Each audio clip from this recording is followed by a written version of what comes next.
Okay, members and the public, I just want to advise you that you're welcome to use mobile devices if they're on airplane mode, and all devices should be muted. It's not permissible to take photographs or record any part of the meeting.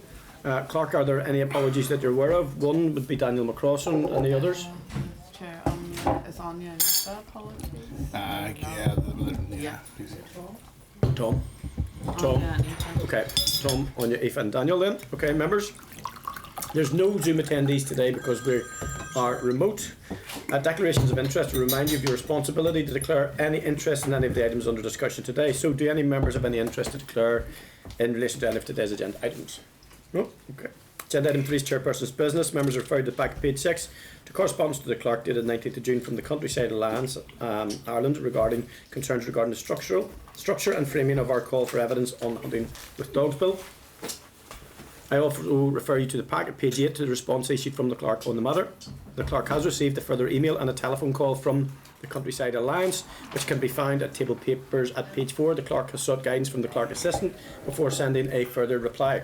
The clerk's response to the first email clarified that the call for views is not intended to revisit or replicate the private member's consultation. Rather, it seeks for views on the clauses of the bill as drafted. It also advised that there is a final question providing respondents with an opportunity to raise any additional points. In addition, the clerk advised that individuals and organisations may submit written evidence to the committee on any aspect of the bill outside of the citizen space call for views process. It also highlighted that issues raised at second stage will be explored in greater detail during the committee's all evidence session and deliberations. So, members, have you any comments? Are you content that the clerk replies once she has received advice from the clerk's assistant? John?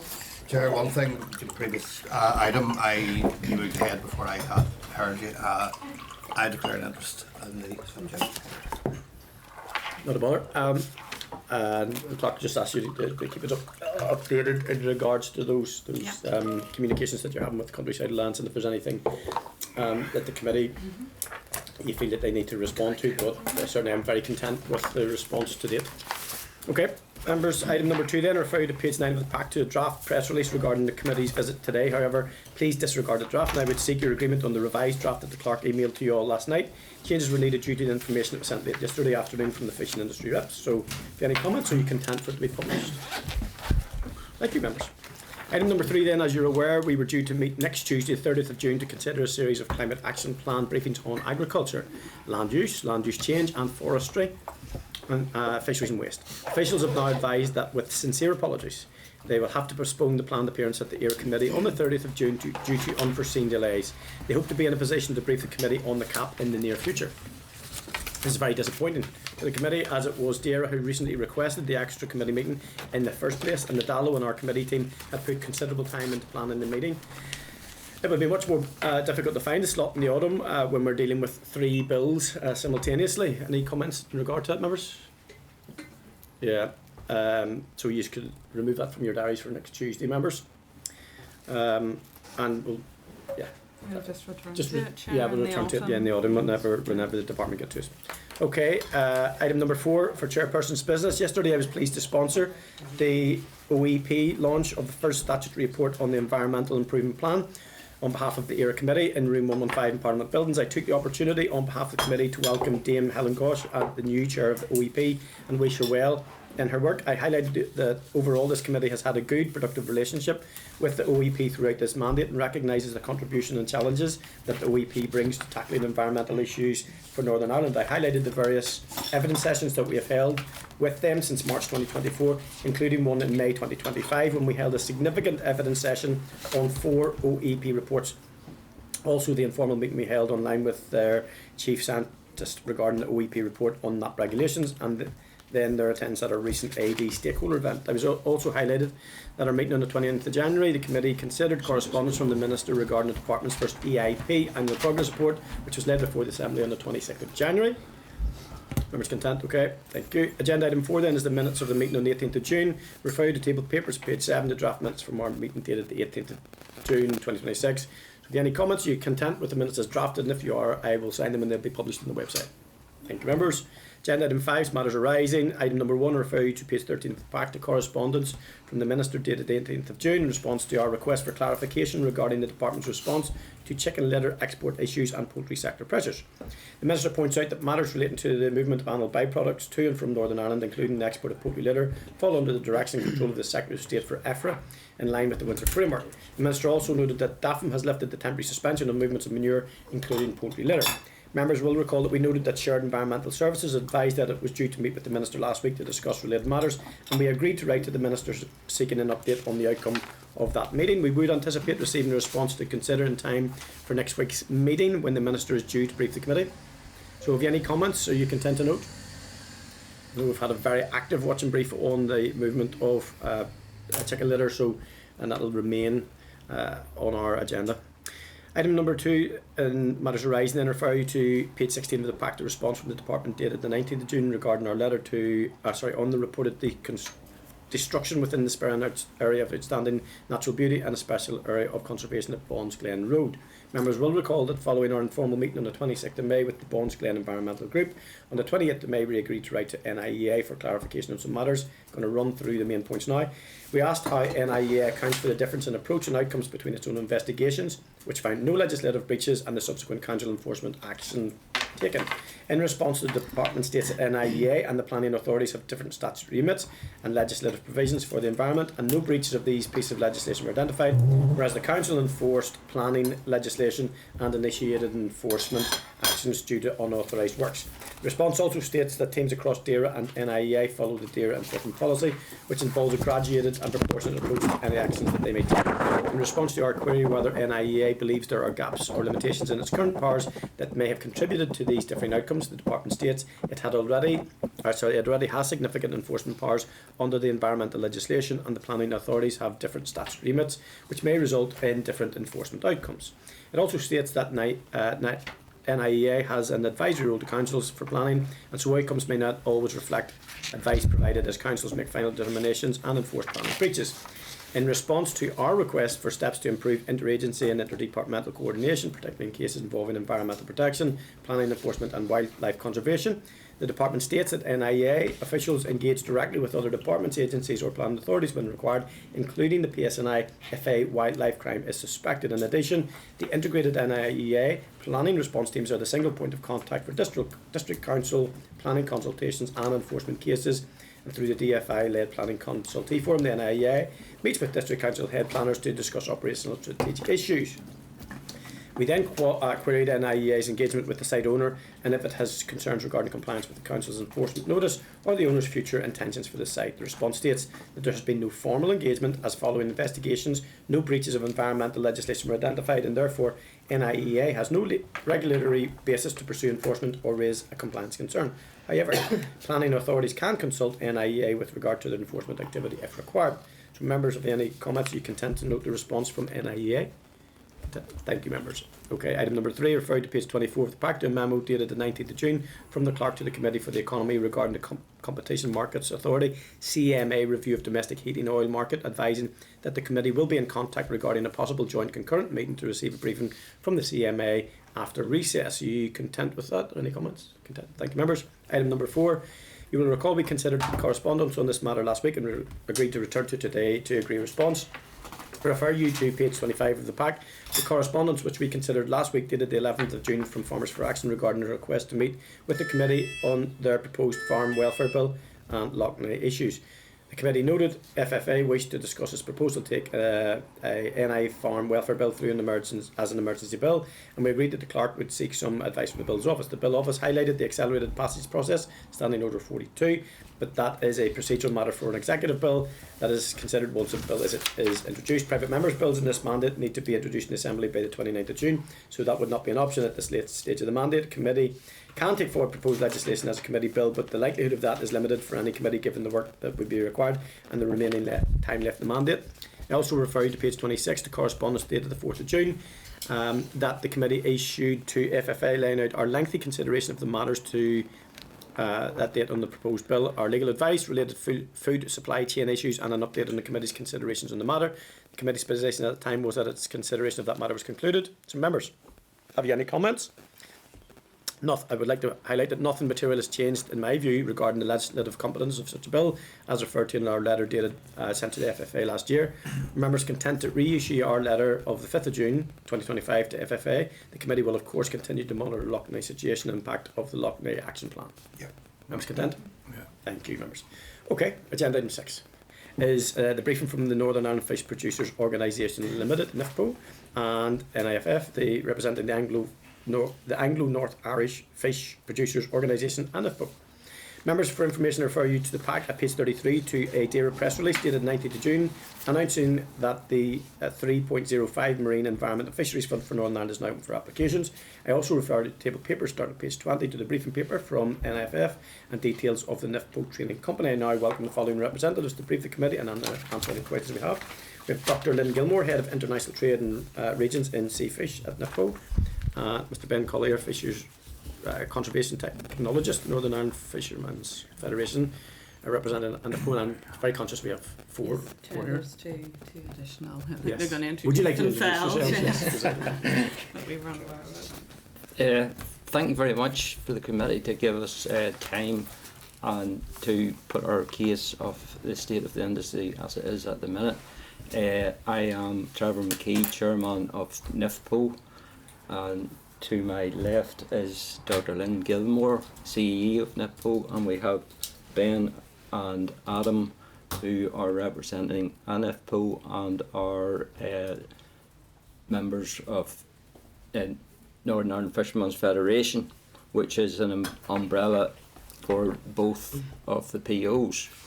Both of the POs are involved deeply with the industry, and NIFPO have a training association to help with the training of new entrants in the industry.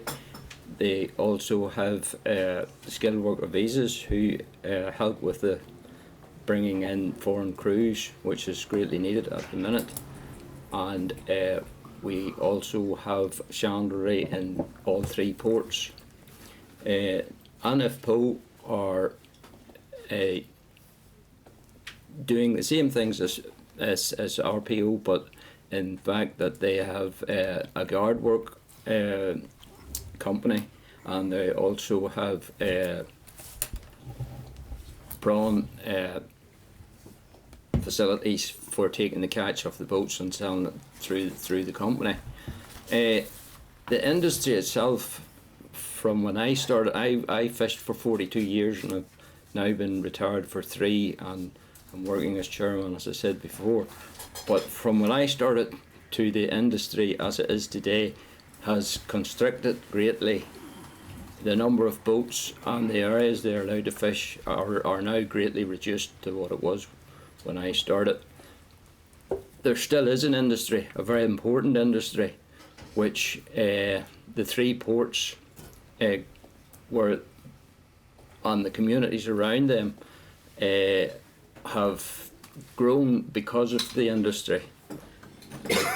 When you went up the town after you finished your week, the first question you were asked by the first shop you went into in any of the ports is, how did the boats do this week?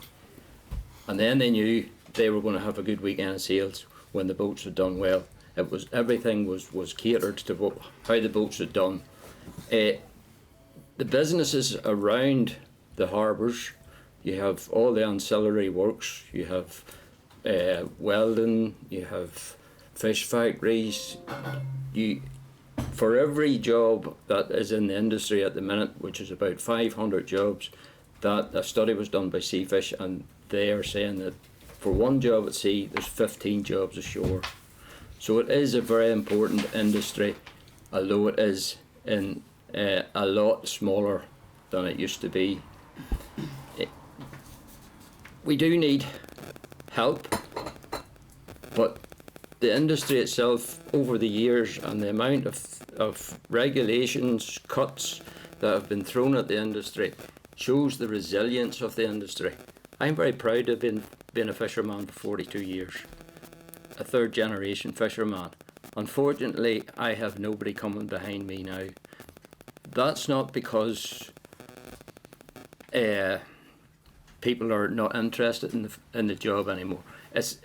it's the least opportunity that you have. If I keep saying, if I was taken to school to do a careers talk on the industry, and I was asked to give the positive sides of the industry. Positive side of the industry is getting out, working in the environment, looking after the environment.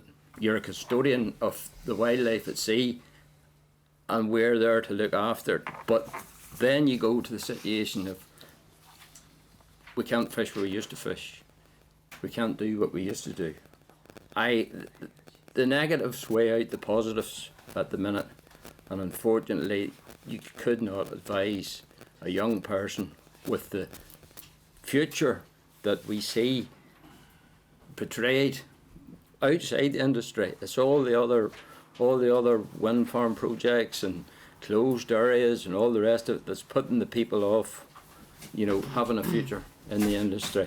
So I would like to pass over to Lynn to just explain exactly where we're at with all these issues. I just apologise, Lynn, I misrepresented you in terms of your role. You're actually the CEO of NIPPO. I am, yes, and the job title that you had was a previous role I held in Seafish. I joined NIPPO about a year ago, so I'm still to some extent learning the ropes, but Congratulations thank you. and apologies. No, thank you. So look, you've got in your pack some of the numbers, just to give you an idea of the scale of the industry as of 2024, the most recent data we have.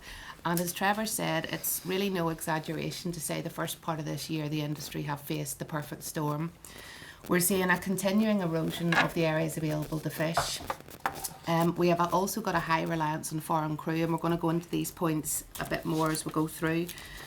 We have a high reliance on foreign crew, and at the end of this year we're facing a cliff edge with regard to skilled worker visas, and there's been increasing legislation around where people on transit visas can work. On top of that, we've lost access to Isle of Man waters, which I know you're aware of. We've seen price decreases in our raw product, and to a large extent in the nephrops industry we're price takers. The market tell us the price, and that's what our fishermen get. And we've also, of course, suffered as well from the price spikes in fuel that we've seen. But despite all of that, and you'll see there's a little diagram here, apologies, it's a wee bit small, but despite all that, we've been looking at how to move forwards, and we've developed in the first part of 2026 a resilience roadmap focused around 3 pillars, and thanks to funding through MEF and DERA. And we developed this industry roadmap to set our course for the future and for the next 5 years. And our pillars really give us a framework through which we can strengthen our workforce, to strengthen our safeguarding of the marine environment, and try to build a competitive and profitable industry. And we've already delivered quite a lot against that roadmap. So in terms of our prosperity pillar, we've done some work around the reputation of the industry, getting clear on what our messages are when we're actually challenged, whether that be on bottom trawling or on our crewing. We've done work on seafood promotion. We've been looking at spatial squeeze, which you'll hear more about. We've, on our people strand, developed a recruitment strategy and recruitment materials. We've developed a welfare action plan. And we've also delivered fishing safety roadshows, which you'll hear lots more about later on. And in terms of Planet, Ben's here, he does a lot of work on gear trials, but against all of these pillars in our roadmap, we face significant challenges, and those are highlighted in red in your paper. In terms of prosperity, one of the main challenges to prosperity at the minute is the spatial squeeze issues that we're facing, and in terms of our people challenges, the Isle of Man and wider crewing issues are a big issue for us. And in terms of our Planet pillar, we want to talk to you a little bit about fuel. So if, with your permission, I'll just hand over now to Ben, who's going to talk to you a wee bit about spatial squeeze. And you'll see in your pack you've got a series of maps and charts, and I have copies here if it's easier for anyone to have a printed copy. Would you pass those along? Pictures tell 1,000 words, and we wondered how we could explain our spatial squeeze challenge to you, and we decided that the best thing to do was to bring these maps and charts along. So Ben, I'll hand over to you and you can tell us a bit about that, if that's okay. Yeah, thanks Lynn, and good morning committee members. As Lynn said, we've provided a few maps here that would make it easier for you to understand some of the points that we'd like to make. So figure 1, first off, to give you an overview of what I'm sure you all know is the northern part of the Irish Sea, is geographically very tight, but also with all 4 UK administrations, plus the Isle of Man, plus the Republic of Ireland, all having part of that area. It's also jurisdictionally very complex. And we don't think there's another example of that anywhere in Europe, and maybe even further afield. So there is challenges there. In figure 1, we've also delineated the Northern Ireland offshore zone with the heavy black line. So that area is outside of 12 nautical miles, and as you can see, it's sandwiched between Scottish, Isle of Man, Welsh and Republic of Ireland territorial waters. So in figure 2, what we've done is we wanted to show you some of the factors that are contributing towards spatial squeeze in the Irish Sea. So over in the East Irish Sea, we've marked 3 MPAs in the lightest shade of red, along with a series of wind farms coloured green. Some of these wind farms are operational, some have been consented, but construction hasn't started yet. And in the case of the one that sits inside Isle of Man territorial waters, that's currently going through its examination phase, which is due to conclude sometime in September. I think it's important to point out that Eastern Irish Sea was historically a really important fishing ground for County Down fishermen, and that's one of the areas that's been lost really as a result of the MPA's prohibition on towing bottom-towed fishing gear, the loss of area from wind farms, plus exclusion from the 0 to 12 nautical miles as a result of crew visa restrictions that have come in over the last 10 to 15 years. We've also included on that map in yellow the Isle of Man mud closure zones. So they've been in place since 2024. And then we've also included in red within the Northern Ireland offshore region the MPAs that are currently being consulted on. Before I go on to the next map, I just thought it would be useful to point out that if you look at one of those 3 big green areas, which are individual wind farms, they're all kind of 1.5 gigawatt wind farms. So there's somewhere between 85 and 90 turbines in each of them. The plan for Northern Ireland is 1 gigawatt from 2030. So it'd just be useful to keep in mind the size of area that one of them individual farms equates to. So in figure 3, these areas have been identified through the Offshore Renewable Energy Action Plan as areas within the offshore and inshore region of Northern Ireland as being technically suitable for the development of fixed or floating offshore wind. We were consulted on this along with other stakeholders last year, and we responded to the strategic environmental assessment and report into appropriate, I've forgotten the name of that document, but there was two quite comprehensive documents there that we were consulted on.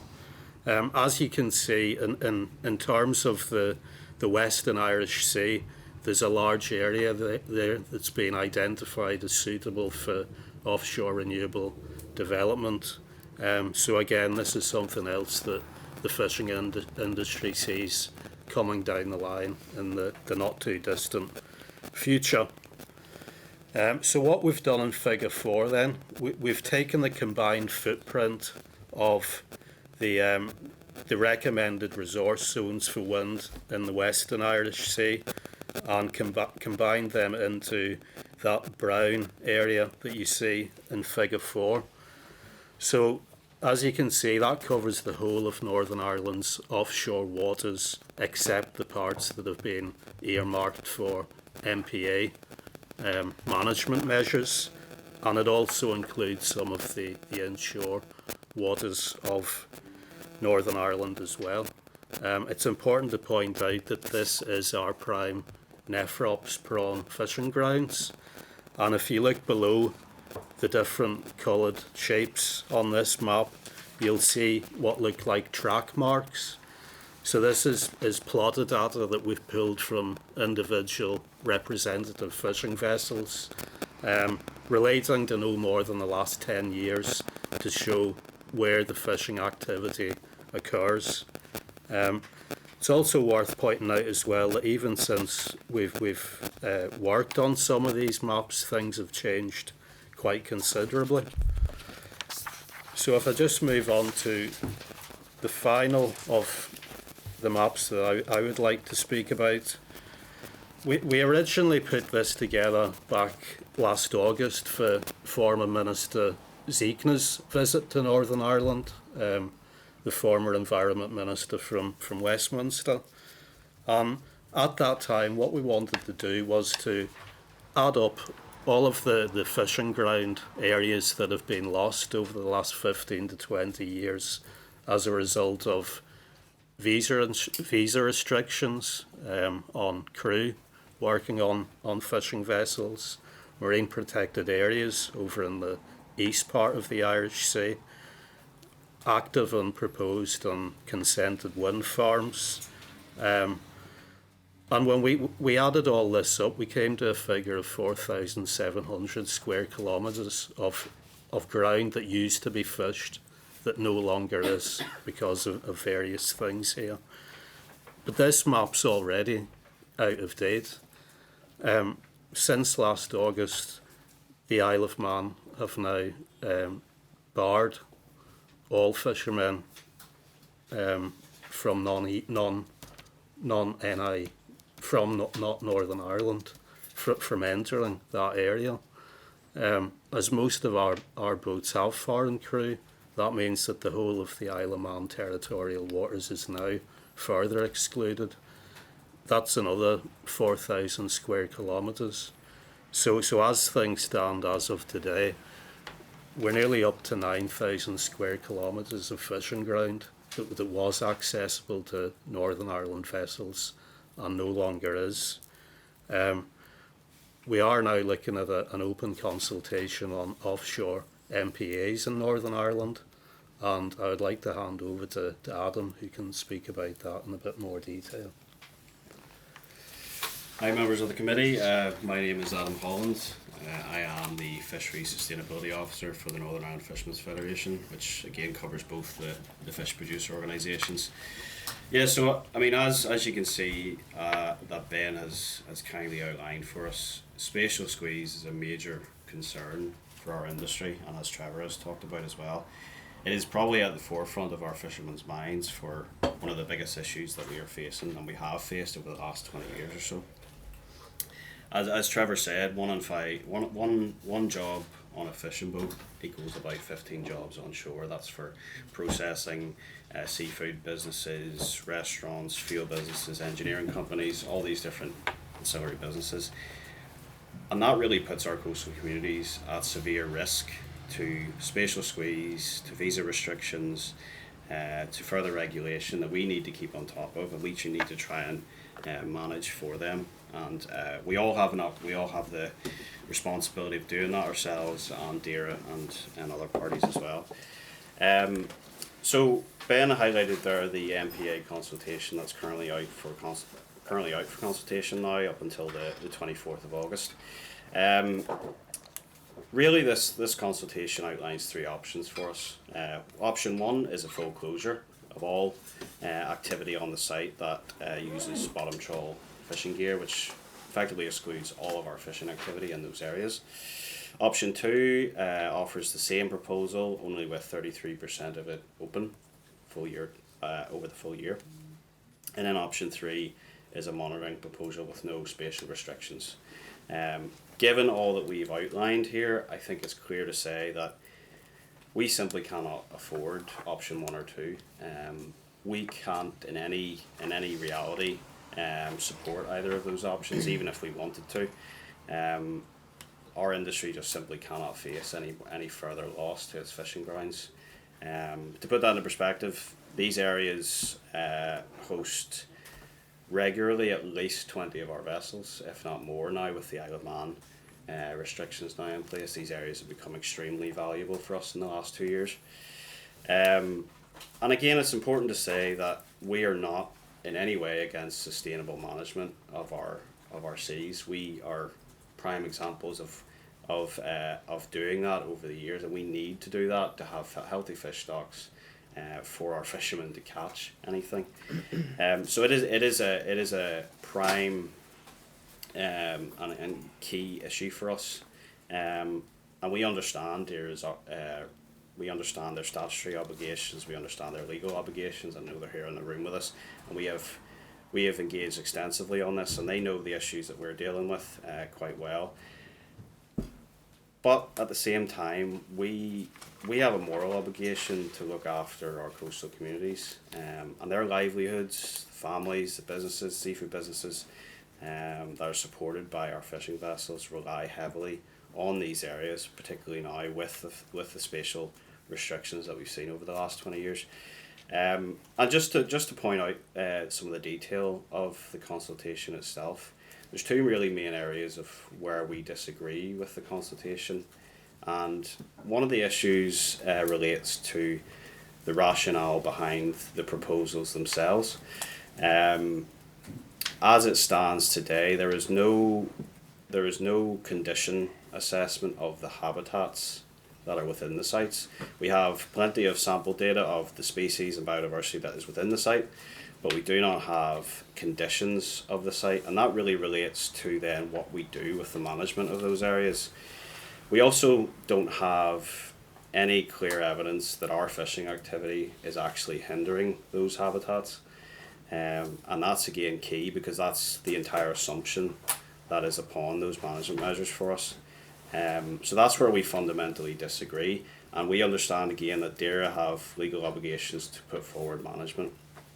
But we would ask that ultimately that these management measures are based on robust and clear evidence.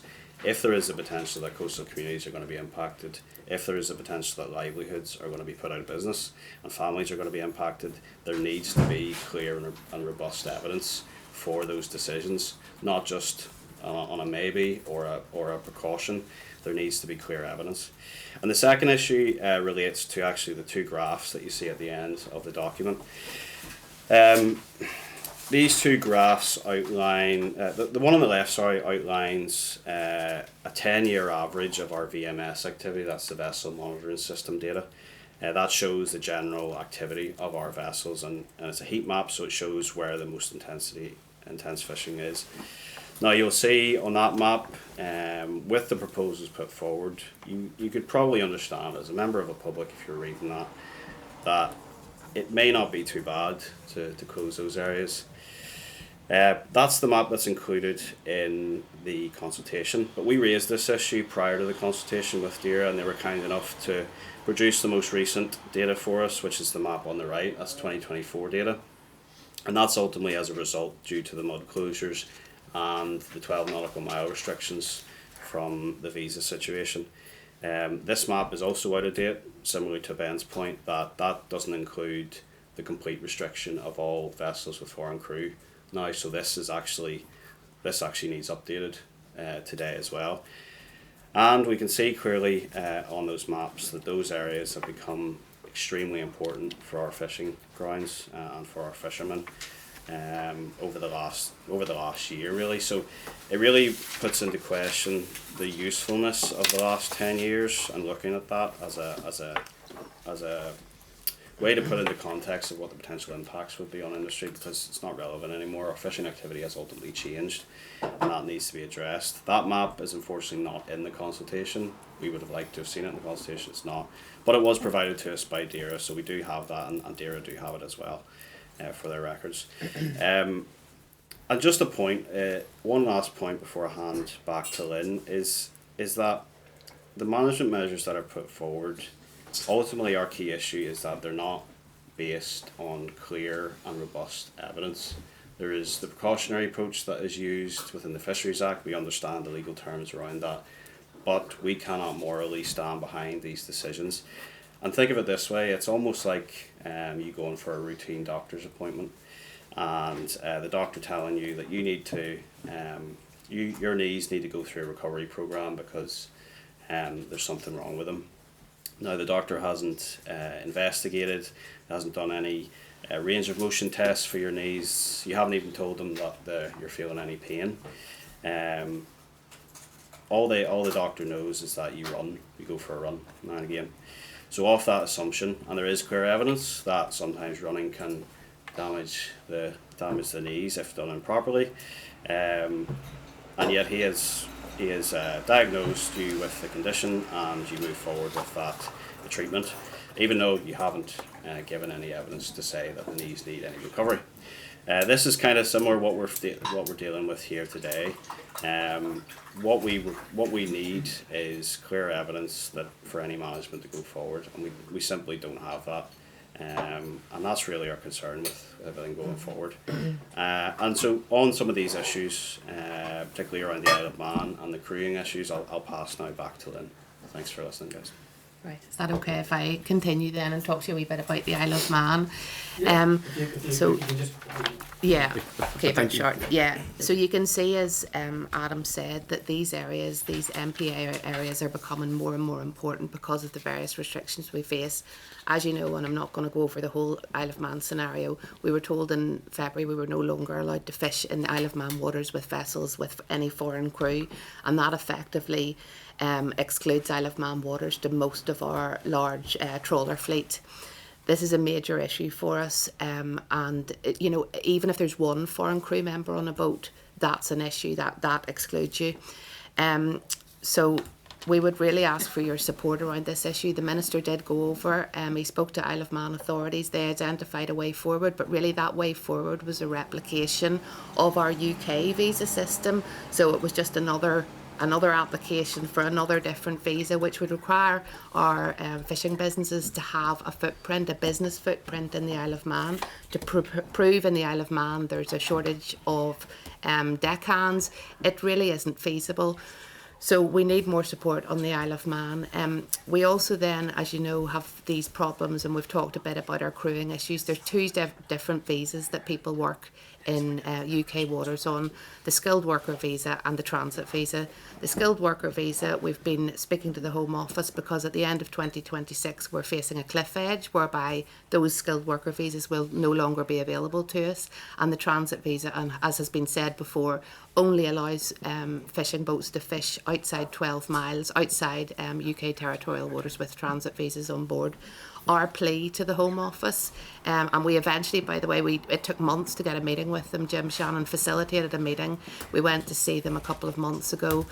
They heard us out, and what we're asking for is a bespoke visa solution, which actually provides also for work in the Isle of Man, because the Isle of Man's point is they have to have their own visa because the UK visa does not allow working outside UK waters. So it's a whole complex situation.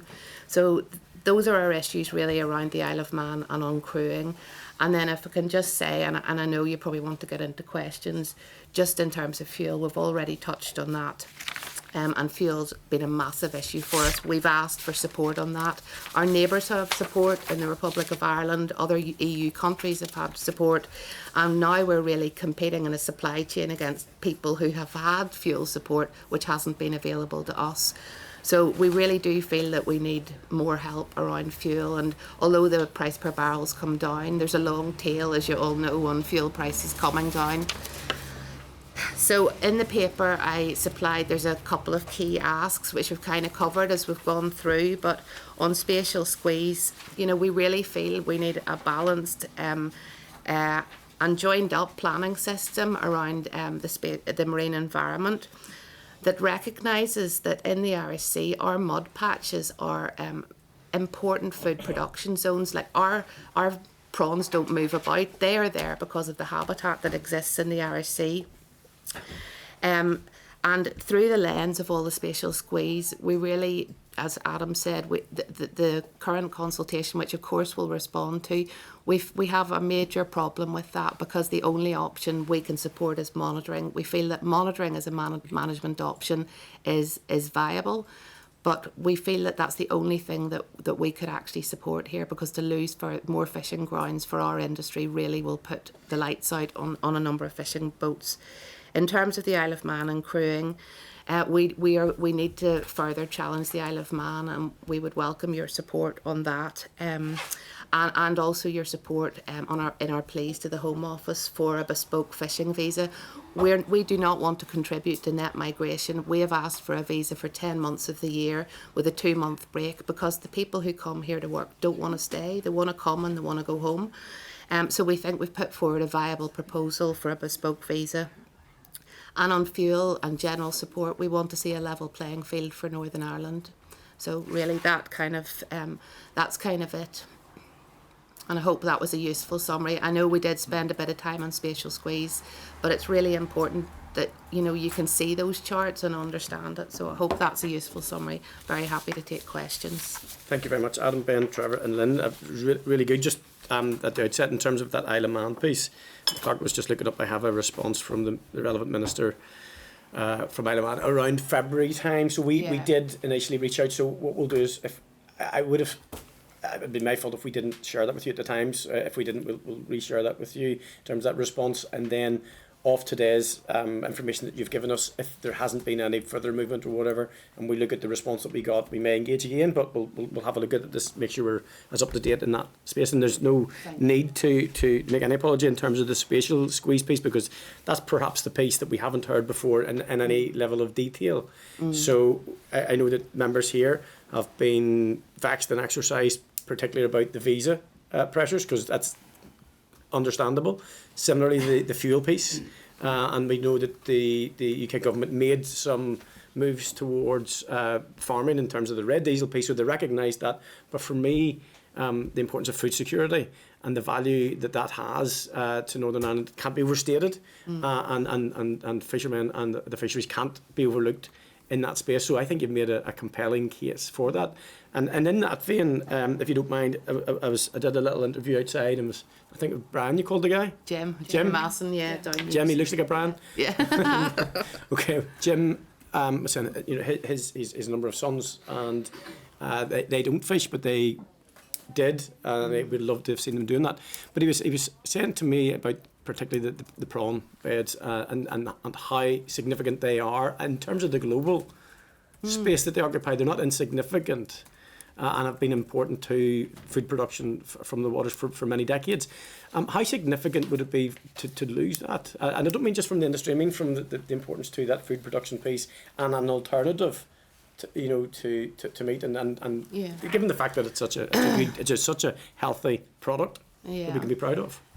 Well, I think if I can start by saying, our fishery is really unique in the Irish Sea. So it doesn't move. They're prawns. They're buried into the seabed. It's absolutely unique. We're also producing, the food security point you make is absolutely right. We're domestically landing prawns for a domestic market, because the majority of those prawns, 80%, are turned into scampi, which is an iconic product and sold in pubs.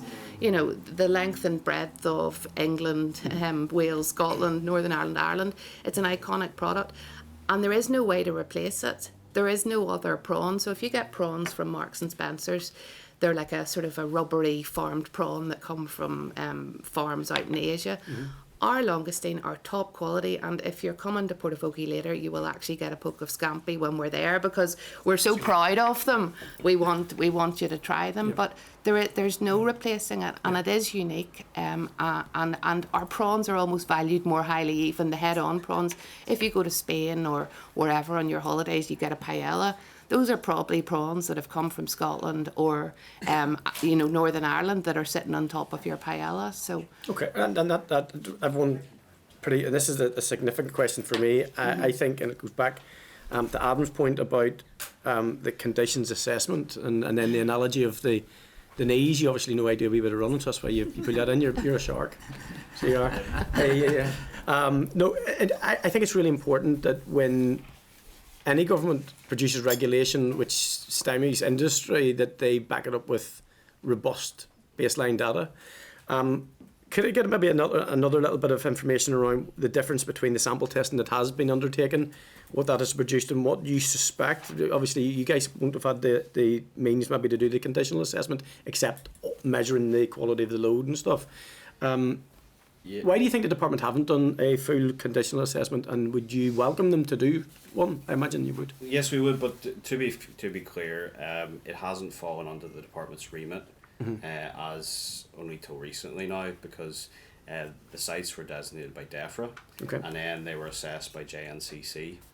So it's JNCC, which is the statutory nature conservation body for pretty much for the UK development administrations. They propose the advice, and they have done some of the sampling on the sites. I know AFBI have done some of the sampling on the sites for DERA as well. So those samples only basically tell us what's on the seabed, what's there, and that determines then what habitats are there, and then that's where the designations came in. The evidence that is supporting the closures of those areas is based on JNCC's advice, so it's not DERA's advice, it's from JNCC who advised DERA. And that advice basically is based on risk. It's not based on clear evidence, it's based on risk. So the assumption being made is that because there is fishing activity in what is considered sensitive habitats, that therefore those habitats are in an unfavourable condition and therefore need to be recovered. But there's no actual condition assessment of the sites themselves specific to those areas. The evidence around the impacts of bottom trawling on those areas is mixed, to be fair, across the board. There is evidence that bottom trawling can impact those sites, but there's also evidence where it doesn't, and can actually a sustainable use approach can be taken within those sites. Really, I suppose to be fair, and I don't want to speak to DERA as they're in the room, but to be fair to them, they are following their legal obligations. As DEFRA was the ones that designated, DERA have been the ones who have been given the remit to manage those sites and have to make obviously a rational decision on those based on the evidence that's available. We would simply say that the evidence isn't available to close those areas at this stage. Maybe if we looked at them in 5 years' time and we got to that stage where there is the evidence and they need to be closed, at least there's a rational decision being made. Right now we don't have that rational decision. Could I just add to that as well, that those sites were designated quite some time ago now, I think it was 2018, and the whole landscape has changed since the point of designation. In fact, the south site was actually proposed by industry as a site that wasn't fished, the Queenie Corner site. It was unique in the UK. I worked on it in my role in Seafish. It was the first time industry had come forward and said, okay, please don't put a closed area here, but put it here. So that Queenie Corner site was chosen by industry.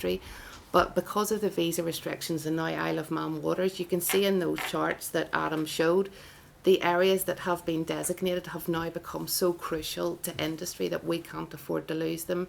And we have supported the process throughout. Are there, and just a final one for me before I bring in any other members, are there any other potential sites that you could see being mapped that would facilitate it? Because the map that I'm looking at looks pretty much zoned out, but there's I would imagine there's other opportunities, within the offshore region, not really. Just as we stand now, maybe like we said, 10 years ago there were areas as it was. But then you've got that Isle of Man piece, which is really. Yeah. But now that offshore region has become so crucial to our fishermen. I mean, most of our activity now is contained within that area, and has to stay within that area because of the visa issues. So that's so no, it's within that region anyway. But there are small areas within it that aren't fished. So if you zoom in on that map, fishermen don't fish where they're going to catch their nets on, whether it be wrecks or stuff on the seabed. So if we really look closely there's a wide berth, you would give anything. Yeah, where are the areas that aren't fished? There are pockets within that aren't fished. There's mud that's protected elsewhere, which is the same habitat. I think we just need to think outside the box a little bit to come up with a solution that can work with everyone and come up with those wins for fishing and for the environment. Okay, thank you. And usually I bring the vice chair in, but I'm not going to do that this time because we're in a different constituency, and I'm going to bring in the constituency MLA first, who has more than a passing interest in all things fishing. Michelle. Okay, thank you, and thank you all for your presentation this morning. And I suppose just to follow on with regards to the MPAs, I the question to the Minister just asked about what the economic impact would this be, and I suppose in some ways I felt that the response kind of minimised the impact, because they're saying that over those 3 areas that the loss would be somewhere in the region of £120,000 per year, but that was obviously offset by a natural capital gain of 16.29 million, which seems very difficult to I suppose to argue against in that context. But I suppose I want to hear from yourselves as to what the real impact that will mean for crew and vessel owners. Yeah, some of the figures that were put forward, we agree they're very, very conservative, you know, and to pitch that against the natural capital value, which doesn't take any account of the cultural value of fishing, you know, the historic value, we will challenge that in our consultation response. The real value of these areas are that they underpin the fishing communities in Portaferry, Ardglass and Kilkeel. Trevor referred to the figure, which is a figure that has been documented in the Seafood Cornwall report. 1 job on a fishing boat supports 15 jobs on land. So, you know, that's a huge supply chain, and we mentioned before, you know, it's the processors, it's the fish and chip shops, it's the restaurants, you know, so actually calculating the true value of the industry is not just a matter of looking at the profitability of a fishing boat. That completely belies the true story. And really, without those industries, you rip the heart out of the communities. You know, we did a piece of work when we started this work on MCZs. It's outdated now, but when we did it, it was about 2013 we did it, 37% of people directly or indirectly in Portaferry relied on the fishing industry, the closest port to here.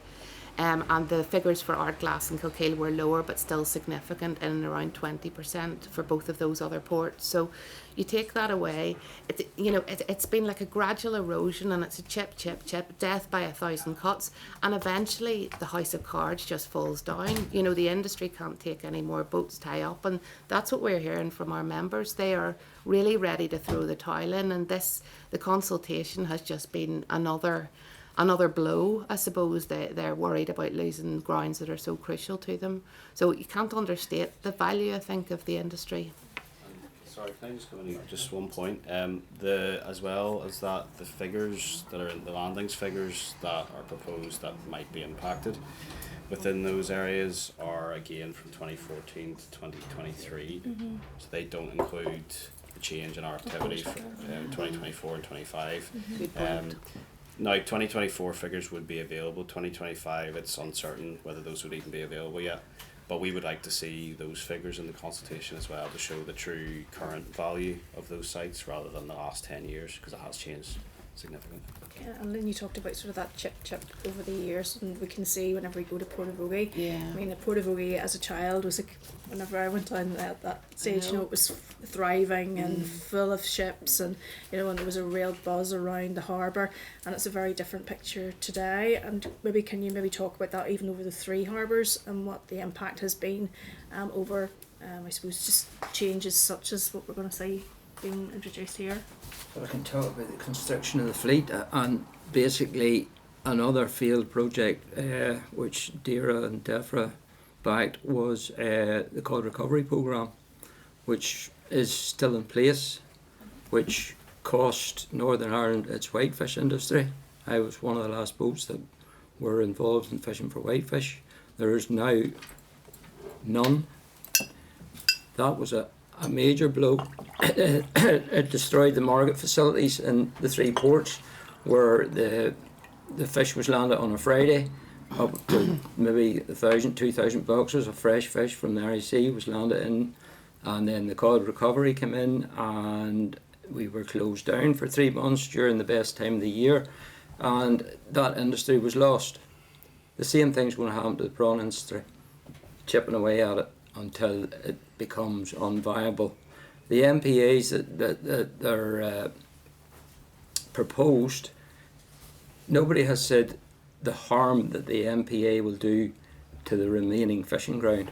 Because when you close that area completely, that displaces the boats that historically fished those areas into another area. It's the same thing as a farmer closing 40% of his farm and sticking all his sheep in the one field. It doesn't belong till he gets up in the morning and there's no grass left in that field. So that has a major impact on things. I'd just like to say a wee bit on fuel as well. Fuel, before the trouble started in the Far East, was sitting about 60 pence a litre. And on a 20-metre trawler who burns 7,000 litres of fuel a week, that's a substantial bit of his earnings goes on fuel. That's £4,200. The fuel at its height was £1.20 in Kilkeel, and maybe £1.21, £1.22. That's double the fuel expense on that boat, up to 8,400. If there's two scenarios with local crew were always paid on a share basis. That was, the catch was brought in, landed, 10% was took off that to pay the levies, harbour dues and all the rest of it, and then the expenses of that vessel, which included the big chunk on the fuel, was taken out. Now, on the 4,200, if you had a gross enough 12 or 13,000, you would have been able to pay your men maybe somewhere between £350, £450 for their week's work. That has changed substantially now, because the crew that you employ now are paid whether they go out, stay in. It doesn't matter what price the fuel is. It doesn't matter what price the catch is. So a lot of people said, why are the boats still fishing with fuel at £1.20? They had no option. They had to go and recover some of the costs. Now the fuel has come down again. I'm not just sure what price it is today, but the last time it was just under 90p last week. That's still a substantial amount of money coming out of the gross. So at the end of the day, what do we need? We need the same as what our neighbours in the south got. We need the fuel to be subsidised. Why now when the fuel's dropping, you say? Because that money that those boats lost due to the fuel price hasn't gone away. That's lost profit over the first 3 months of the year. It's gone. And we're in a disadvantage now of Northern Ireland, where our profits are that low that we're not going to survive, even we have a good fishing from now, when the fuel goes down. So the boats in the south, in France, in Spain, all got subsidies from the EU, something that we never could achieve because we were always told it was against competition rules to give subsidies to anybody. But lo and behold, I don't know why we're out of the EU, in the EU, but after Brexit, we're in the situation now where we're sidelined again. We're losing out again. And the boats south that I know of are being paid £15,000 a month for 3 months, February, March and April, when the fuel was at the highest, and it's been paid back in one lump sum. Now that is way above anything that we've ever got, you know, and why should we not get the same? Why should we not get the same? Can I come back to your point about the real impact of this? We can talk about shops losing money and, you know, the whole supply chain being less profitable, but the other point I would say is that people really are getting to the end of their tethers, and you'll hear later about the safety road shows we ran recently. We produced a sticker, for those a wheelhouse sticker, in terms of we produced this sticker a number of years ago, and it's about how to call the emergency services, just to give clear pictorial information, particularly for foreign crew. We redid it this year, and we actually included mental health support on that sticker for the first time, because these issues that we're talking about, the real world outworking of that is that the owners and skippers of these boats are so under pressure, going to sea in conditions when they probably shouldn't go, because they have to make enough money to cover the costs of the boat. And it really is, we're at a crisis point in terms of how those people are suffering mentally, and their families and all the people around them and everything that means. We're really genuinely very concerned. I know you probably can't say this, but I will. That historically, I don't believe that Dara and Dard before actually served the fishing industry particularly well. I don't think that they gave the support to the fishing industry that they needed to do. traditionally they were gold plating standards from the EU and making it increasingly difficult then for survival of the fleet. And I think that we can see that today because there has been underfunding and there's been a lack of genuine support. And I think even whenever we look at what's coming forward again, this is very similar to, it's not actually looking for the best outcomes for our fleet. So I mean, I'm concerned about that, and I was also concerned whenever we discovered what had happened in the Isle of Man in the early part of this year, that officials were unaware of it. And I think that is actually what they should be doing. They should be in regular contact with the Isle of Man and others to ensure that actually the argument is made in advance of decisions being made. And I do know, obviously, we're conscious of the fact that this was made some time ago, and I suppose there wasn't enforcement. If it weren't for Kilkeel fishermen, probably we wouldn't have heard at that particular time either, which I think is really quite shoddy. It is. So really going forward, there's a number of suggestions that you have made, and you know, obviously I'm here to support where I can, and I raise it as often as I can. But I do feel that more needs to be done with Indira.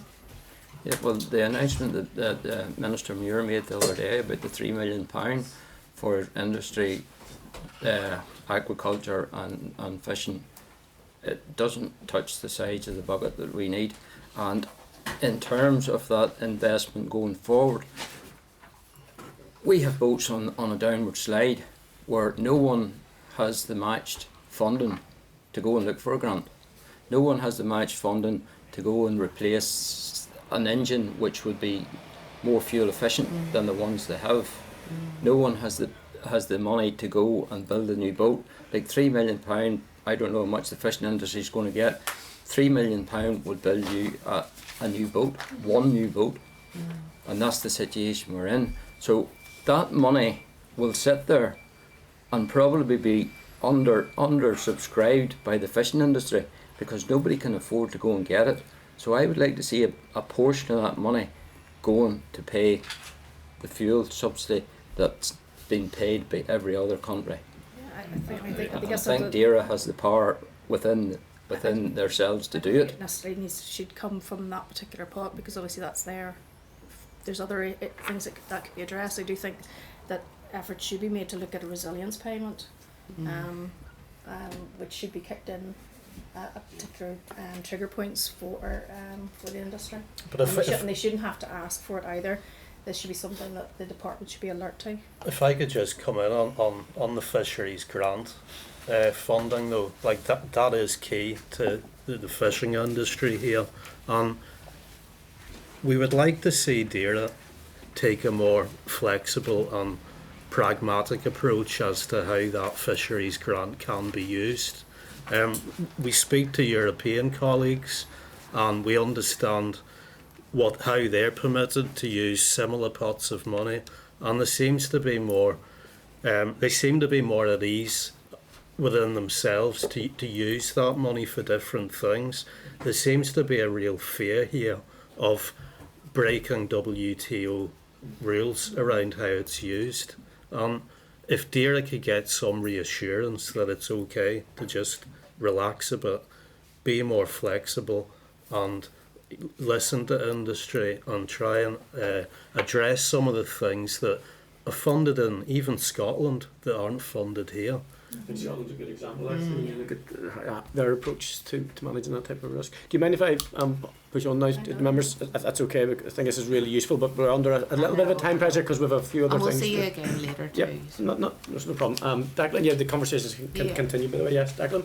Yeah, it's great to be here to listen, at first hand the impact on the fishing industry here, and obviously, it's regrettable. Like 10 years ago, the UK government told us that you would regain all these waters and be released from EU bureaucracy, but listen to yourselves, it's the exact opposite that's happened in the industry here. That Brexit seems to have been as crushed industry from what I can listen to is, So one of the questions I want to ask is what has triggered the Isle of Man to sort of try to regain their waters again, or what has been the trigger point there? I think they only used to have sovereignty out to 3 miles, and the UK actually gave them sovereignty out to 12. I'm not sure exactly how long ago that was, maybe 15 years ago, but they are able to do it, so they have sovereignty in their waters. we have, you know, struggled with the Isle of Man because they have the ability to change things really quickly, you know, and they have the authority to do Yeah, so. they're sovereign, aren't they? Or- Yeah, because of Crown dependency, they do have the ability to change things and set rules for the benefit of their own people, but we've also struggled with them in terms of scallop fisheries, you know, and a consultation on that where they want to sort of take back control of their scallop fisheries. Harbour dues, we've had a consultation on that where the harbour dues for us have gone through the roof. So the Isle of Man are difficult to deal with, and we do need to be liaising with them closely so we don't get caught out like this, you know. As Michelle said, we found out about the closure of Isle of Man waters because one of our fishermen asked in the Isle of Man, and they said, oh well, you can't be here with foreign crew. So I think it is just something the Isle of Man are going to assert their sovereignty in that massive block. You know, you can see the big circle in the middle of the Irish Sea. It's a problem for all jurisdictions around the Irish Sea.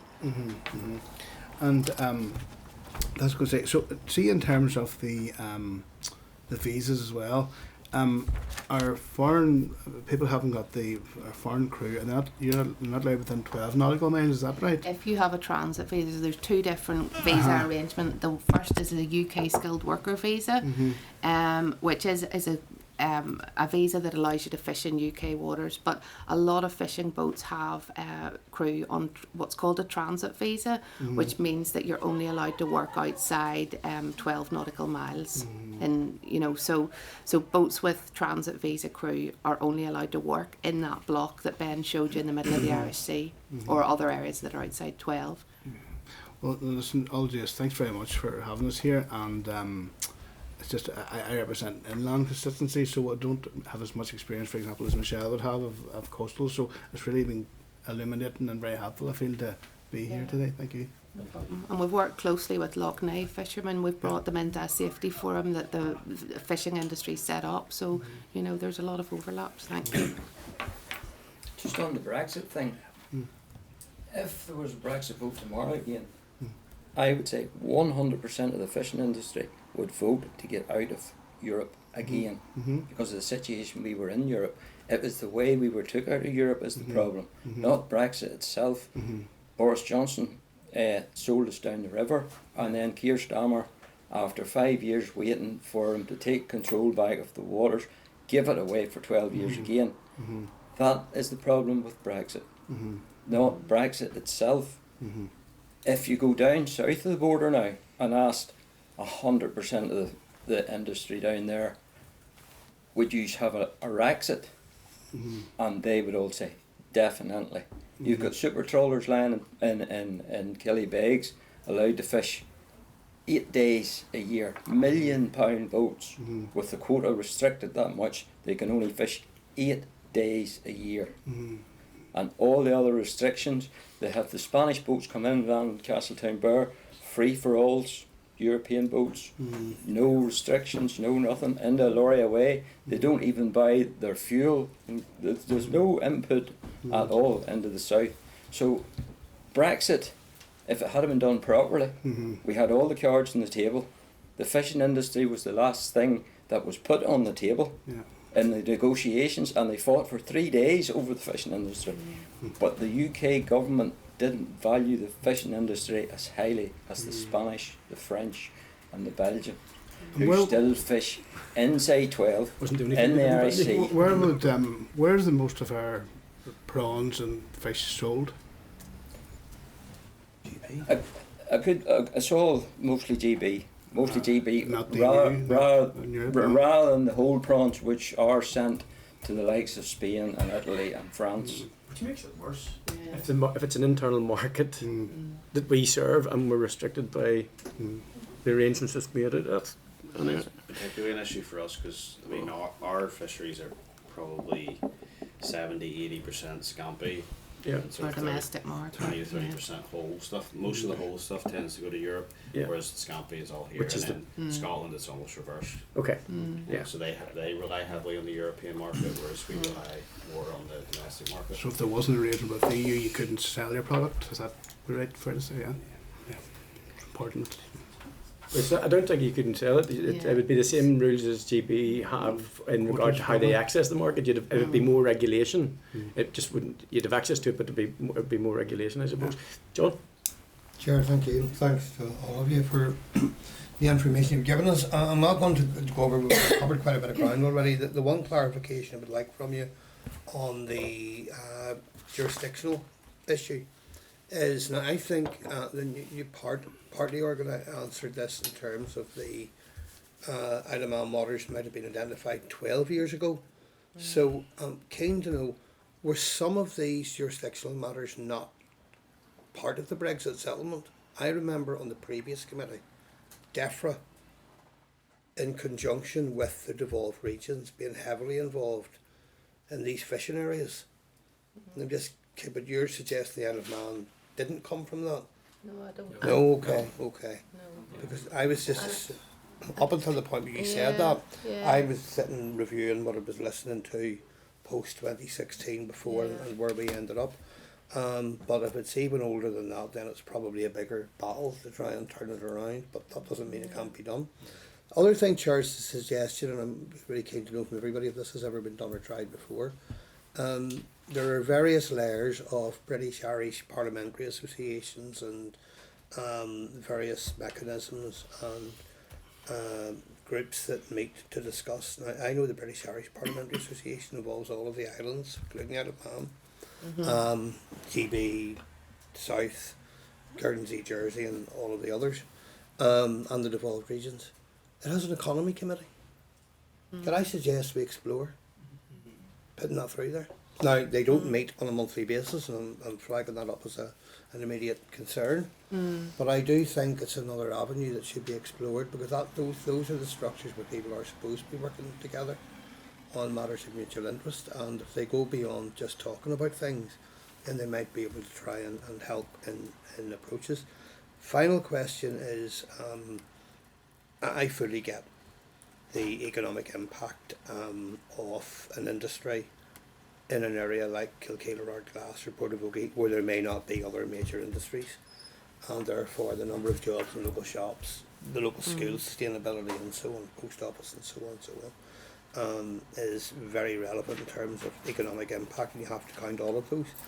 But sustainability is also key there, because if you present yourself with a cliff edge by exhausting all your stocks, Absolutely. well, then there's an economic cliff edge as well down the road. So on that point, do you have your own information and data on the stocks?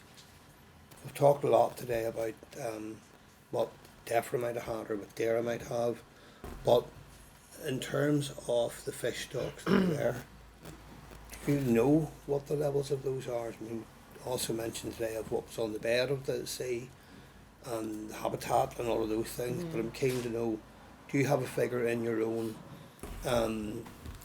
armoury, if you like, that this is sustainable for the next 5 years, 10 years or 20 years or 30 years? Just Do we know that? come in quickly just before we answer that. Just to be clear, the information I was talking about that DEFRA and DERA and JNCC have, that's about the habitats. So that's not the stocks that we fish, Okay. if you know what I mean. So I mean, all the stocks that we fish are all they all have assessments done every year. At least the primary stocks, the nephrops, which is the prawns, that has stock assessments done every year. AFBI run those stock assessments through underwater TV surveys. We also have fisheries data that feeds into that, catch information all feeds into that. So all of that's a separate piece of work, and that's not actually of what's of concern for those MPA designations. Those MPA designations are not concerned about the sustainability of fish stocks. They're looking at the habitats themselves. Yeah, okay, So that's what the MPAs are designated for. Although of course there is the overlap there. If there's healthy habitats, there's generally going to be. You're not going to have any stock without habitat. The Chicken point and I egg. think we were making, and maybe what you've picked up on, is the fact that the more area you take away, the less area there is for the fleet to roam in. And our fleet has traditionally moved around the eastern and western Irish Sea as the year goes on. So they might go to the Isle of Man waters when there's easterlies early in the season, and then they might go up the Clyde, they move around. But can I just pick up on the other point you made about the group? You know, we really believe that there is need for a UK-wide joined up fisheries task force, because we are minnows. We're trying to influence the Home Office on visas. We're trying to influence the Treasury on fuel. We're trying to influence DEFRA on matters of quota. It's really, really difficult to cut through, and our issues cut across even the Department for Transport in terms of safety, Department for Economy in terms of wind farms. Our industry cuts across multiple departments and both devolved and reserved matters, and it's really, really difficult. And we would call, and we called at the APPG for a UK-wide fishing industry task force to try and deal with some of the issues and actually support us, because we need some support and help to move forwards. That starts with being joined up around what the issues and challenges are. Yeah. The focus has always been north-south here, hasn't it? And there needs to be more focus on east-west as well now. Yeah. Yeah. Okay, guys. If you don't mind, then we'll you guys are going to stay with us most of the day, is that right? Or see you later on? I think we're going, and we'll see you later at about 2:00 is the plan in Portaferry. And you did say about a cone of scampi. Yes. I can't be there later, but I might be don't there some other time. Can I have his cone? Can I have his cone? I'll be down another time. Myself and the former minister rested Don't in worry, here. I'm happy to Love pick to be up there. any time. You know, Yeah, I will pick up Yeah. separately, I can assure But you. can I thank you on Thank behalf of the committee? So there's a couple of wee things. I think that are worthy of just making sure we're representing this fairly. So there's the suggestion from John that we write to the British Irish. Or at least check out. Well, how they operate anyway is they're looking for topics when they have their councils, but it doesn't mean that it'll be on there. But I think it would be remiss of us to not give them a suggestion that this is a significantly important matter to all of us on these islands. Fortunately in these communities. And the impact on particularly us, given the industry, the value of the industry, the critical nature of it, and there's things either within our remit and certainly outside of our remit, which seems to be the bigger pressure here. So we'll do that if members are content with that. Yep. Share all the work we've done before. Yes, there's a piece of work. There's a piece of work that we've done in with it was like a migrations minister from. I wasn't at the meeting, but I think Declan shared it in around about February, March. Also, we did write to the Isle of Man minister, so we'll make you aware of all of that. And Michelle, you had a suggestion it earlier on too of something we might want to look at, maybe as a committee, just in terms of the Resilience payments. Okay. So And we if give. there's anything we can do to help, you know, we have done a paper for Mike Tapp for the Home Office Minister. If Yes. there's any of that information would be useful, you know, we're very happy to share whatever we've got, you know. The agricultural side have done a piece of work for a framework for resilience for farmers, and I'd suggest that they might want to look at something like that for fishermen as well. We'll So write to that the may be department something and that you may want to Yeah. have a conversation with, because it may not be something that could be replicated, but certainly something similar could be. It should be put in talked about place. at the very least and examined. Thank you. Is that okay? Okay. Well, thank you very much. No, thank you So very we'll much. just Appreciate leave. it. Thank you. Thank you very Hope much. your knees are all right there. Alan. Doing well. You're going to see our fire rig tomorrow, and I didn't know that you had been previously a fireman. Don't like to tell. Don't like to remind me. Yeah. From the The only chamber person too that often. worked That doesn't was know. my chance. I don't like to wedge it into a speech too often. Lynn, you must be the only person in the world doesn't know. I didn't know. Who's ever mentioned it? I'm surprised you didn't know. Thank you. No problem. Thank you very much. See you later. Thank you. Okay, members. So to try to get us back on in terms of the time track, so that we can enjoy those visits later on. Agenda item 7, a briefing from the Department of Agriculture, Environment and Rural Affairs on the role of DAERA at the Explorers Aquarium. So members are referred to the pack starting at page 36 of the briefing paper, providing an overview of the work of the department with explorers, particularly Seal Sanctuary and Rescue Centre. Remember oh, there you are there. I've been thinking out. You're hiding behind Gareth there. Okay. Okay, thank you very much. So we have Miss Claire Vincent, the Deputy Director, and Dr. Liz Pathanakat. Pathanakat. Okay, Head of Marine Conservation. Thank you very much for that. And feel free to brief the committee, please. Thank you very much. And then we'll have some questions in the other side. Thank you. Okay, so thank you, Chair, and thank you, Committee, for having us. And as you're aware, you've been given just an overview of really, you know, our work with Explorers, and so I'll just go into that in a little bit more detail. So basically this is really covering our responsibility with regards to marine mammals and then the resulting collaboration that we've had with the Seal Sanctuary at Explorers. And this is to fulfil obligations under the conservation regulations, which I'll refer to as the habitats regulations. So DARA is responsible for designating, monitoring and managing marine protected areas across the Northern Ireland inshore region, and these include special areas of conservation, which tend to be for our habitats and species, special protection areas, which are for birds, and then marine conservation zones and areas of special scientific interest, and again those would be for species and habitats.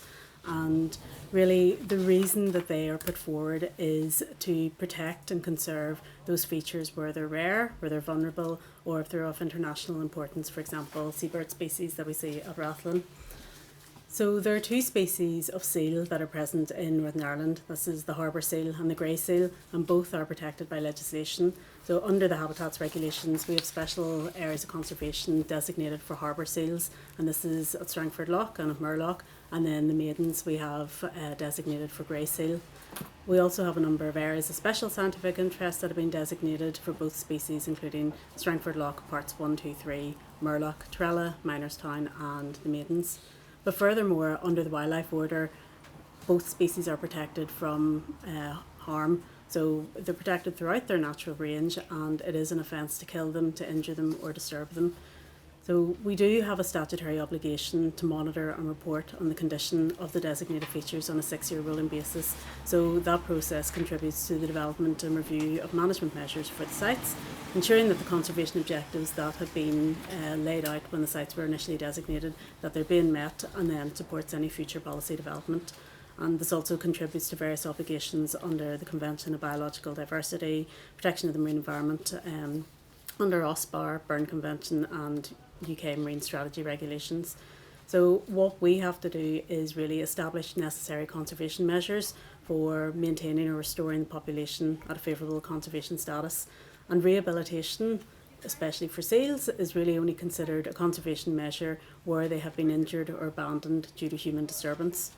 So what we have found with our survey work over the last number of years is seals, particularly harbour seals, they're not in favourable conservation status, and the department considers that where we introduce rehabilitation of sick or weak animals, that's more of an animal welfare issue, whereas if there is an issue resulting from abandonment, from human disturbance or injury, then that's where we can introduce measures. So the Seal Centre at Explorers, it's been in place since 1999. It was threatened with closure in 2013, and at that time the former DOE Minister, Mark H. Durkin, he committed to funding all reasonable costs associated with the Seal Sanctuary, and this is up to a limit of £120,000 per annum. And this was paid to the council, and then the council distributed that to the operators of the sanctuary. So there was a number of grants put in place for the sanctuary. So from 2014 to 2023, we provided direct funding, that was at £120,000 per annum, and the actual costs were probably around £190,000. So the additional £70,000 was covered by the operators themselves. Then we had another grant, which. So I suppose there were 3 grants in place. The first one was 2014 to 2019. Then we had a 3-year grant from 2019 to 2022, and then a further 1-year grant from 2022 to 23. And it was during that time that we engaged with the council to really ask them to look at other opportunities for covering the costs of the sanctuary. So in 2022, the council applied for a 5-year grant from the Environment Fund, which is managed by the department, and this was awarded and is currently in place until 2028.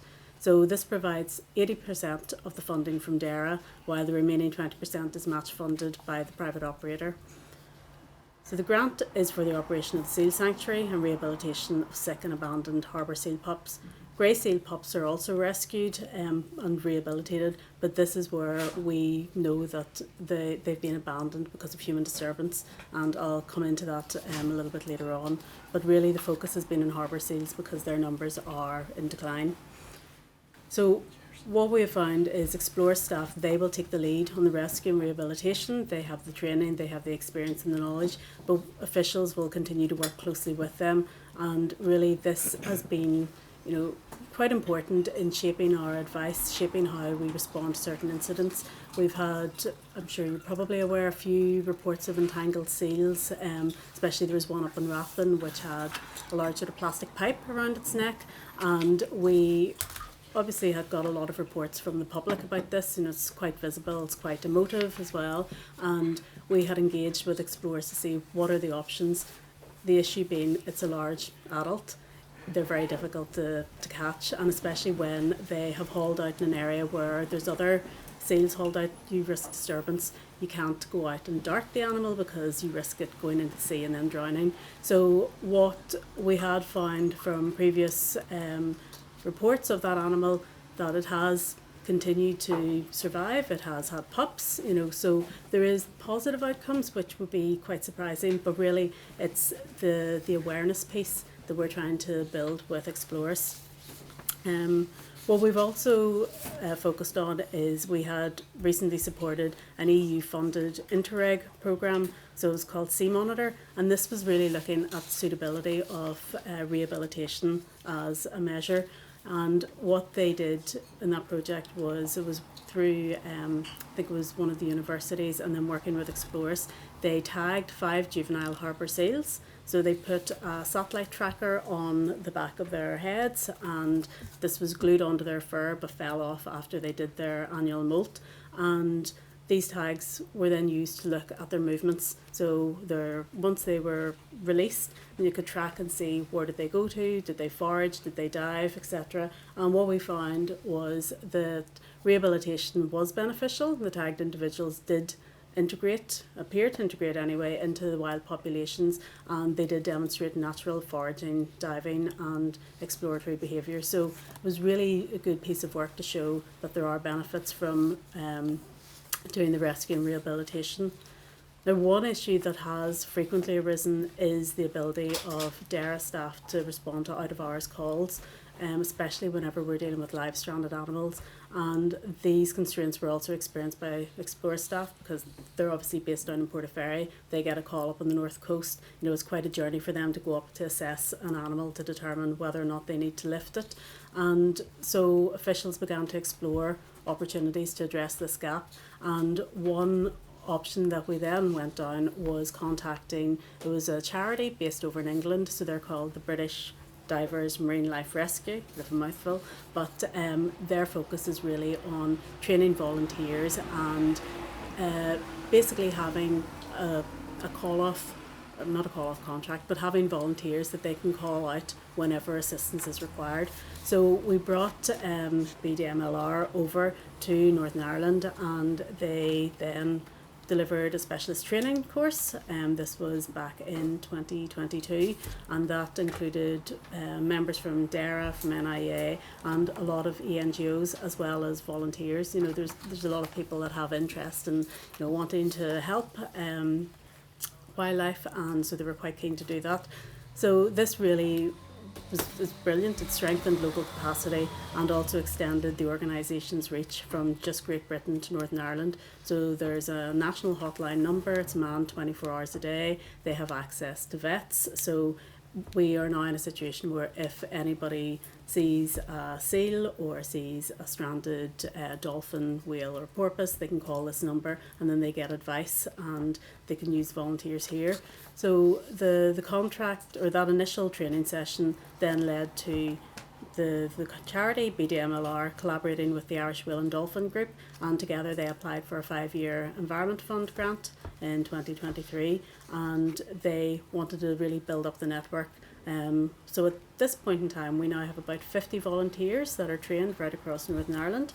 They are able to, they're known as marine mammal medics, and they're able to go out and assess whether an abandoned seal or a whale or porpoise or dolphin need to be rescued. And we have actually, I think probably in the last couple of years, there's been a few press articles about animals that have been rescued through the work of the charity and the volunteers.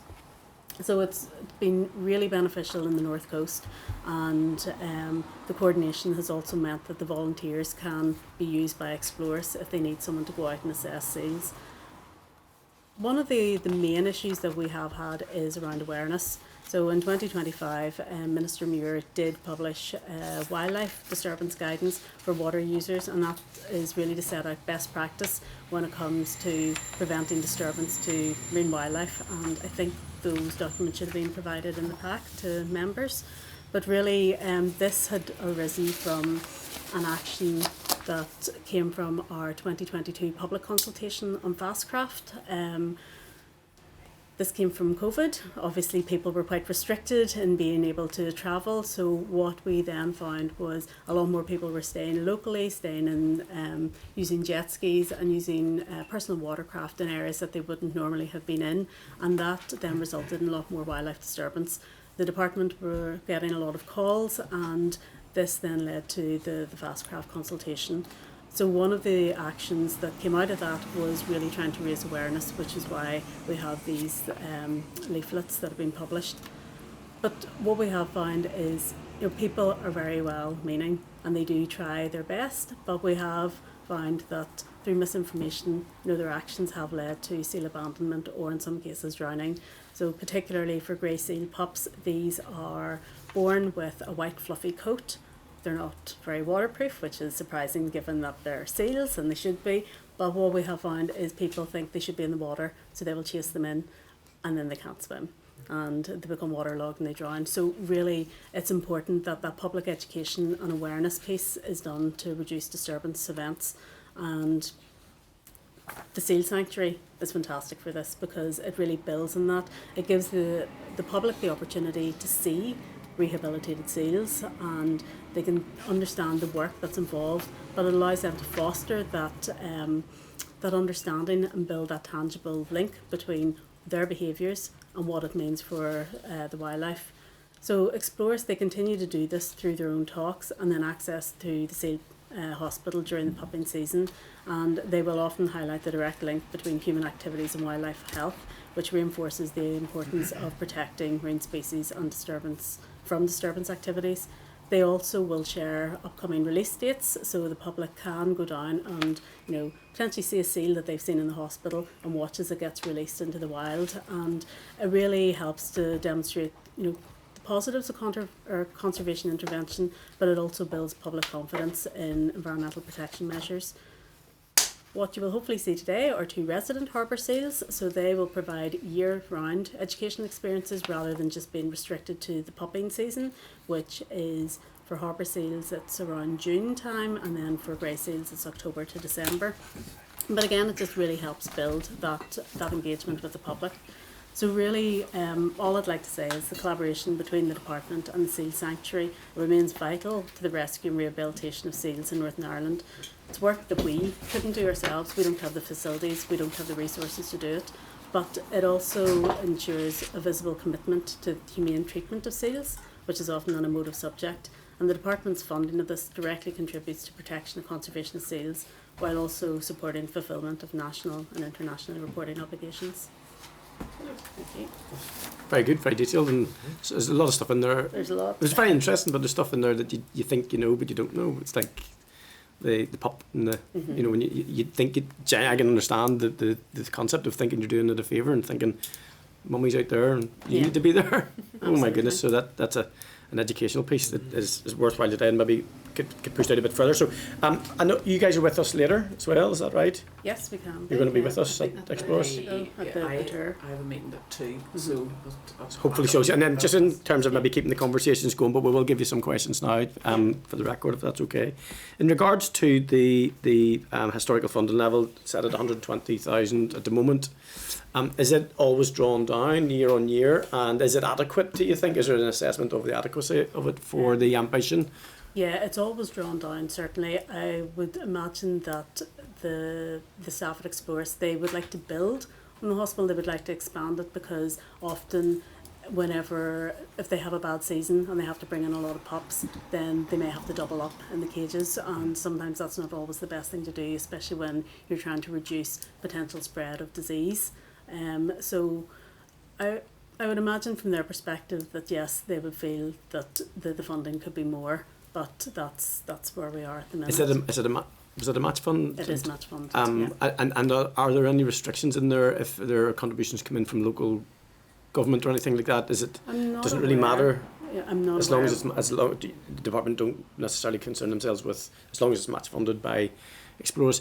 And then in terms of you said that really the pressure on numbers is the harbour seal rather than the grey seal. So is it assessed by the department that quantum will have significant enough difference to help grow the population then? That's difficult because really we're looking at it from an assessment perspective. We're looking at it at a population level, but whenever the sanctuary are looking at seals, they're individuals, so you're building up that resilience, but whether it actually has that overall population impact, it's very difficult to say. Yep. And we don't know the reasons for the harbour seal decline. There had been some thoughts that there were interactions with grey seals and that was resulting in the numbers decreasing, but what we found is the breeding habitats or the breeding seasons are quite different, so that interaction isn't there. But it is something that we're seeing right across the UK, that harbour seal numbers are declining, whereas grey seals are either stable or increasing. And just final one from me, in terms of the interactions, predominantly with public, but possibly industry too in some ways, is that monitored to see if behaviours are getting better and education and processes are working and then availability of information is it tracking through? Or are the public interactions and behaviours reasonably good?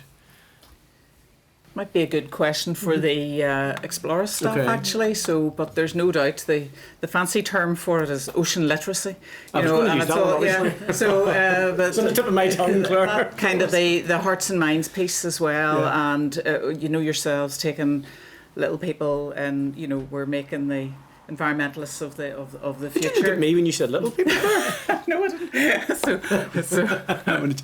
But. Yeah, but they might have an answer on that. We did get really interesting feedback on the Fastcraft consultation about slow craft also being not that I was looking out the window, but you see the kayakers and the paddleboard users and how even groups of them going around and surprising. At least they know the speedy ones fly up and very noisy, and then they speed away because they're interested in speed, not seals. Yeah. Some of the quieter craft, then if you some of the seal haul-outs that we see here, and you get 10 paddleboarders, and you can't get away actually very quickly either. So all those sorts of issues, but we're learning all the time to say that Interreg piece, that's really powerful piece. To show that the seals that are being rehabilitated are actually doing okay. You always hear those stories about they're re-released into the wild and promptly died. That's not happening. So there's a valuable piece there, whether it has population impacts. Yeah. And there's no and as to your knowledge, there's no predation for grey seals. Imagine. For grey seals? Predation. There's predators. There's no natural or unnatural predators. Is there? The grey seals. There is some evidence that grey seals are bigger. I watched the video on leopard seals this morning. Yeah. It was brutal.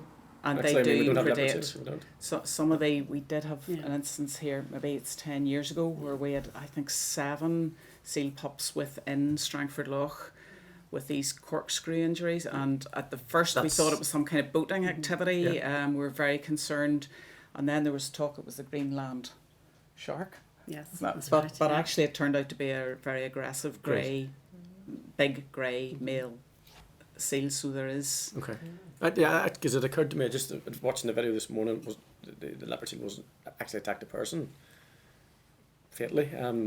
Somewhere I can't remember what it was, but I was doing my due diligence on my seals this morning. So it was.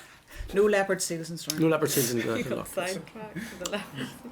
Oh, so they're very nice looking. Okay. Any other questions, members? No? Okay. Well, thank you very much for your presentation. Really do appreciate it. And hopefully, as we get round to Explorers and stuff, we can look at some of the stuff we've been talking about. Yep. Thanks very much. Thank you. Yep. Totally. Thank you. Okay, members. Let's get caught up on time. There's. Yep. I think that would be you. Would we, Robbie? Yes. Thank you, Claire. Okay, agenda item 8, members' department written briefing, the technical amendment to the rules governing fruit and vegetable aid schemes using powers in the Agriculture Act 2025. Those were the good days. I refer you to page 52 of the pack. For the written briefing, also refer to page 60 of the pack, the correspondence dated 19th of June from NI Horticulture PO Limited and NI Horticulture Growers Limited, requesting that amendments are not brought into legislation until a full industry consultation has been undertaken and any potential impacts addressed. As members are aware, the Agricultural Act made changes to the legislation governing the FEAS and provides the powers to make further changes via draft affirmative subordinate legislation.